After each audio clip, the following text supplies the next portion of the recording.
Once upon a time, at Christmas, a long time ago, poor people could still be seen walking around on the streets. At that time, it wasn't shameful to be poor.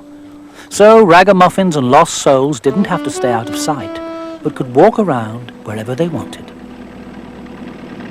When the Christmas that this story is about was approaching, there was the usual activity, lots of baking and sausage making, dusting and polishing, rummaging and wrapping, and a vast increase in business that made the rich businessmen even richer and the poor customers even poorer. In one of the main post offices in the capital city stood Christopher Johnson sorting incoming packages. Christopher Johnson was 14 years old and went to school, but for the moment there he stood sorting packages. During the days just before Christmas, the post office hired school children to work all night, since the regular personnel went home at 5 o'clock. Now perhaps you feel sorry for Christopher Johnson because he had to stand all night sorting incoming packages, but really there is no reason to feel sorry for him at all. He came from a well-to-do family. His father owned a department store and got richer every day selling table mats and china ornaments. It was just that Christopher thought it was fun to earn a little money himself. While Christopher stood throwing packages labelled "glass, handle with care" onto the stone floor of the fragile room, he thought of Robin Hood. Robin Hood was Christopher's idol. Heroism, comradeship, fat monks who fought with staffs in the fear of God for a just cause, healthy outdoor life, helping virtuous virgins across streams and rivers, and reverence for the legal king. Those were some of the things which seemed to Christopher Johnson to be the best life had to offer. And of course, the principle of lawless justice: take from the rich and give to the poor.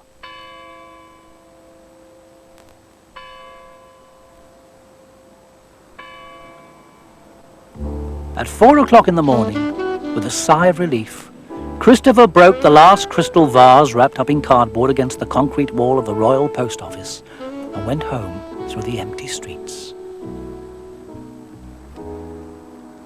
His steps echoed against the walls of the houses. To take from the rich and give to the poor.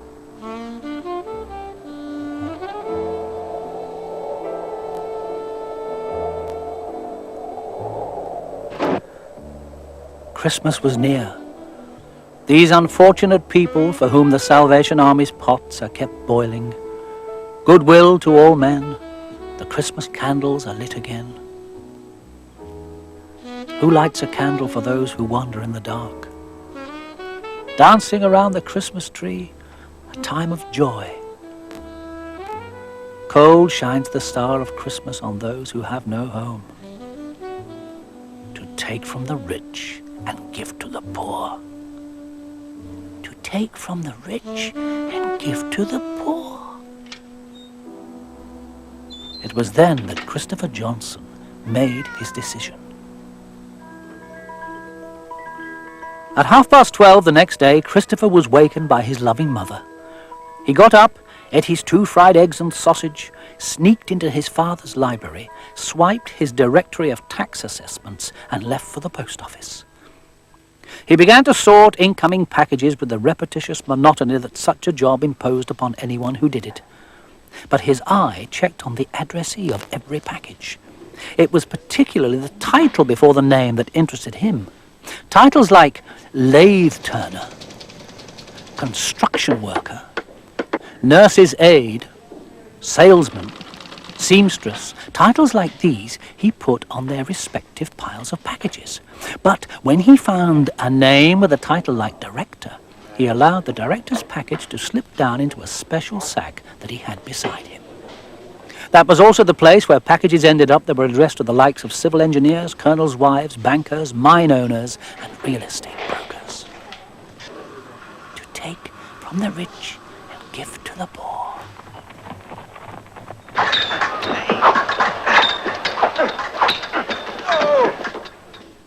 By supper time, the sack by his side was well filled with packages. He stayed behind when the others went to have something to eat, and as soon as he was alone, he took out the Directory of Tax Assessments and started checking the packages in his special sack. Company Director H.K. Bergdahl, assessed for $65,000 per year. Bergdahl went back into the special sack. So did all the other packages whose addressees earned more than $50,000 per year. Even a package for his own father from Aunt Martha ended up in the special sack. No favoritism, equality for everyone. Now the sack was full to the top. He tied up the sack, fastened one of the post office address labels to the string, wrote his own name and address on the card, and put the sack out with the big pile of sacks which were to be delivered the next day. The next day was Christmas Eve. Christopher was wakened at 12 o'clock by his loving mother, who stood beside the bed with tinsel in her hair and a tray with coffee and ginger biscuits in her hand, and said, "Christopher, there's a big sack full of parcels for you."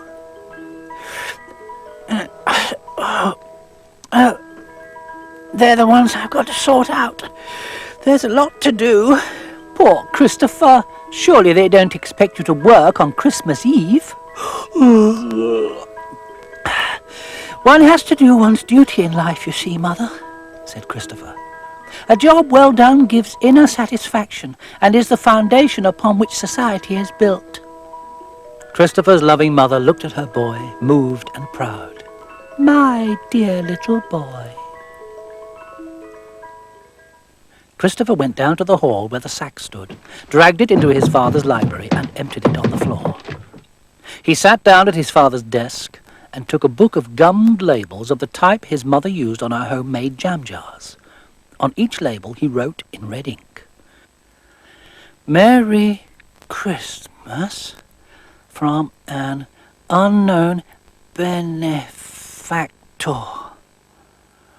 He stuck the labels on top of the addressee's name on all the packages and covered the sender's name and address with a Christmas star made out of gilt paper.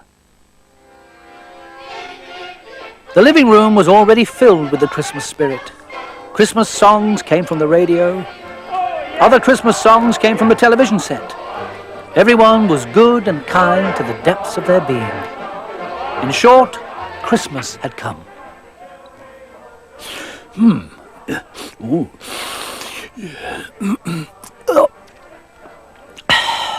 The very merriest of Christmases to you, my good boy. Would you like to sniff the spiced wine, son? "I've finished the tree now, Charles. Come here and put the star on top." "Look, isn't it beautiful?" This was Father's big job at Christmas, putting on top of the Christmas tree the big expensive star which anyone could buy at his department store, but which of course he took for free. With sounds of celebration, the family ate its Christmas Eve meal. After dinner, Christopher said, "Would you excuse me? I must start my deliveries." "I'll tell you what, we can take the car. I'll drive you around." "Absolutely out of the question, Charles. You've had too much to drink." Christopher drew a sigh of relief. "Well, take this for a taxi then," said Father, who'd softened up with the drink. "Thank you, Father," said Christopher. He ordered a taxi, went down to the cellar where his father kept his Santa Claus outfit, took it with him, dragged the sack out to the taxi and said to the driver, "Take me to the slum district." The driver looked suspiciously in the mirror as if he were driving a thief. But Christopher's honest face reassured him, and he drove him to the dirty slum district that existed in the city at the time this story took place.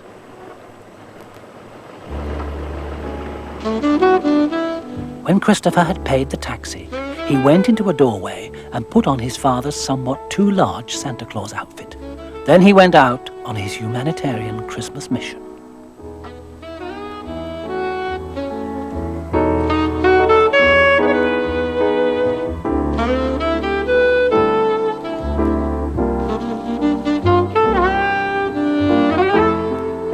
Have you got any young children at home? What? Take this parcel and go straight home to your poor family. Merry Christmas. Said to you. Ha! Christopher happily continued to light up the shady side of humanity with his little sparks of friendliness.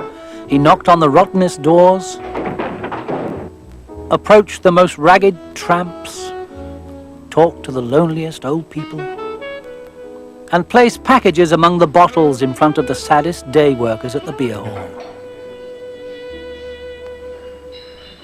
Let's see what's there. You are? Oh, God. Oh, it's empty. Now then, just... there. Thank you, dear. Nice. What's in it? So it's a sack. Soon it will be Christmas. Christmas time is here. From dark and blasted back to us so dear. Slowly and roll those families with their kin, and it's Sunday best cause all the kids come in.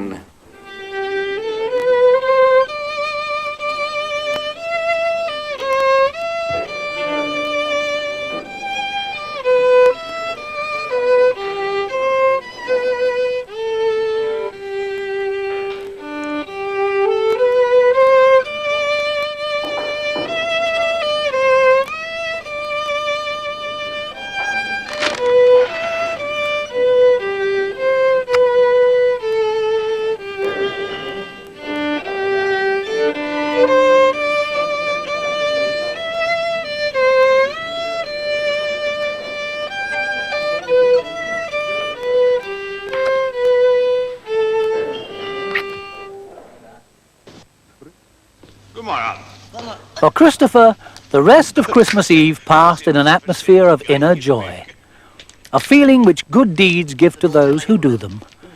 And when everyone had got his presents, Christmas Eve ebbed away with that mutual feeling of devoutness which only an old movie on television can give people.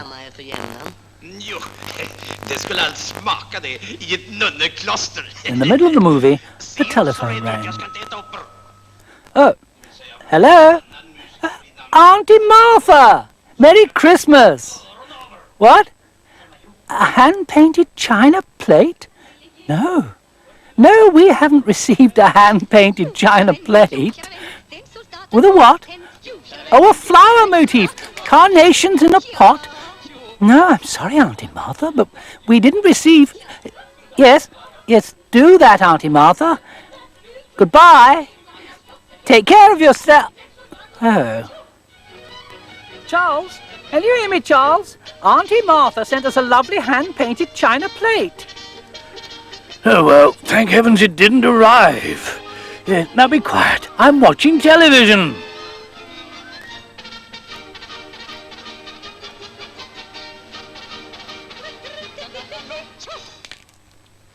But, Charles, she hung up on me. She said she was going to phone the Director General of the Post Office Department. Poor man. I expect he's trying to watch TV. Now be quiet. Dear me, how strange that it should have got lost. Can you understand it?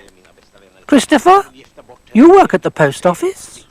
During a fraction of a second, Christopher went through an emotional crisis. Lie to his mother on Christmas Eve? No. Resolutely tell the truth? Yes. I put the parcel aside and gave it to someone poor, said Christopher. What? What did I hear you say you did? I gave Auntie Martha's plate to someone poor. Have you gone mad, boy? What? I've taken lots of other parcels from rich people and given them to poor people. What? I've harbored a communist in my breast. Charles Johnson was one of those who thought that anyone who voluntarily gave anything away was a communist. But, Father, you said yourself that you didn't want Auntie's plate. Said? It was my plate. What do you think all the others will say? I mean, who else have you stolen from besides me? They're ticked off in your book of tax assessments. I don't believe this. Don't you see what you've done? You could be sent to an institution for this. I'm prepared to take the consequences, Father. All I've done is give a little Christmas joy to those poor people who don't own a department store. Charles Johnson was almost strangled by his Christmas anger. First thing tomorrow, my boy, you're coming round with me to beg forgiveness from all the people you've stolen from. Now off to bed. You can't stay up and watch the end of the film. Oh, dear me. Oh.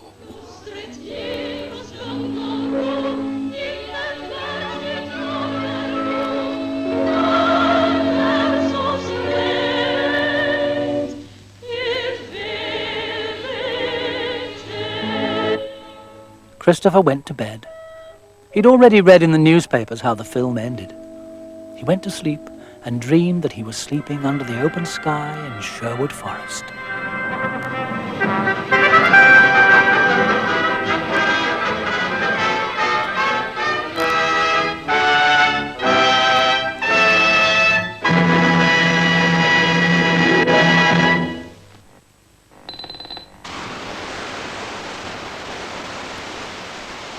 Let us now stop a moment and ask a few questions. Wouldn't Christopher's father's heart have softened if he had seen with his own eyes the joy that his son had spread at the bottom rung of society's ladder? Could he have remained angry if he'd caught a glimpse of the home of Harold Bertram, where the children were playing happily with the 6 Japanese napkin rings of pear tree wood? And how could he have remained indignant if he had been present when the lonely widow, Elizabeth Hartfield, opened her package and with tears in her eyes found a bottle of aftershave lotion?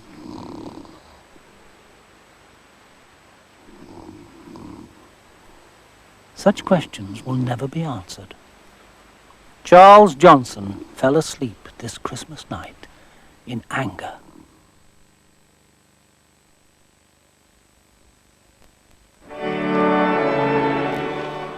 Not even the joyful message of the early morning television church service about peace on earth and goodwill to all men could make Charles Johnson's disposition any more charitable. He was a man of justice who didn't want to be mixed up with any thievery. Later that day, he took his directory of tax assessments and his son and went on a pilgrimage to a number of people with incomes of more than $50,000 a year.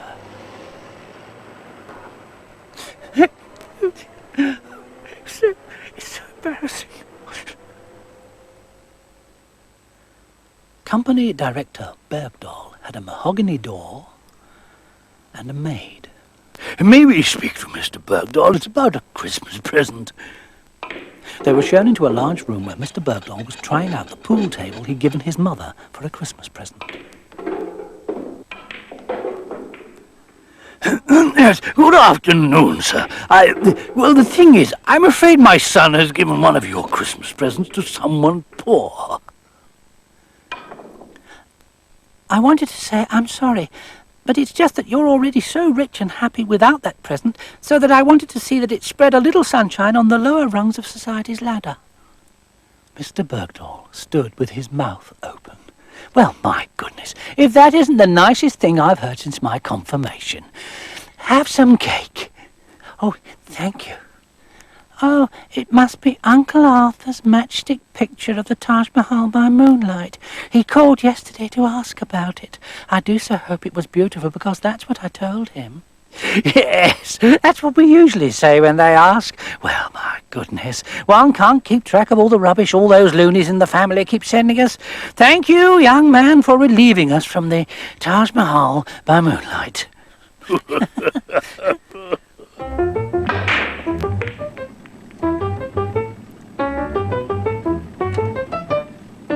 Christopher's journey of apology more and more turned into a regular journey of triumph.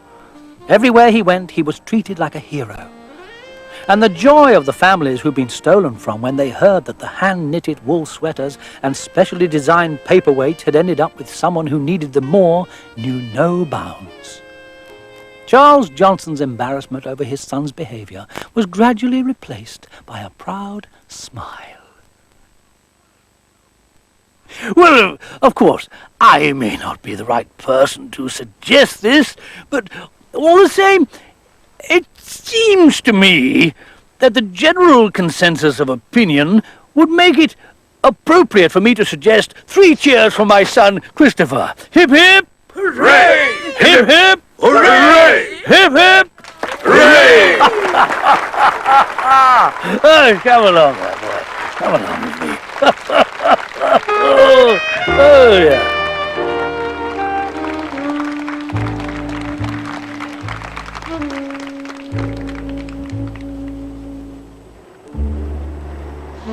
When they got home, night had already fallen, and the Christmas star lit their way.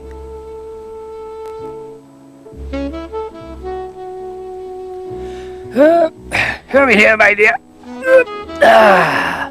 Our son is a kind and humble human being, Was Charles Jonsson's joyful message to the family when they came home. Oh, what blessings this Christmas has brought. Note the religious look in her eyes. This story took place in the days when Christmas was celebrated as a memorial to the birth of Christ.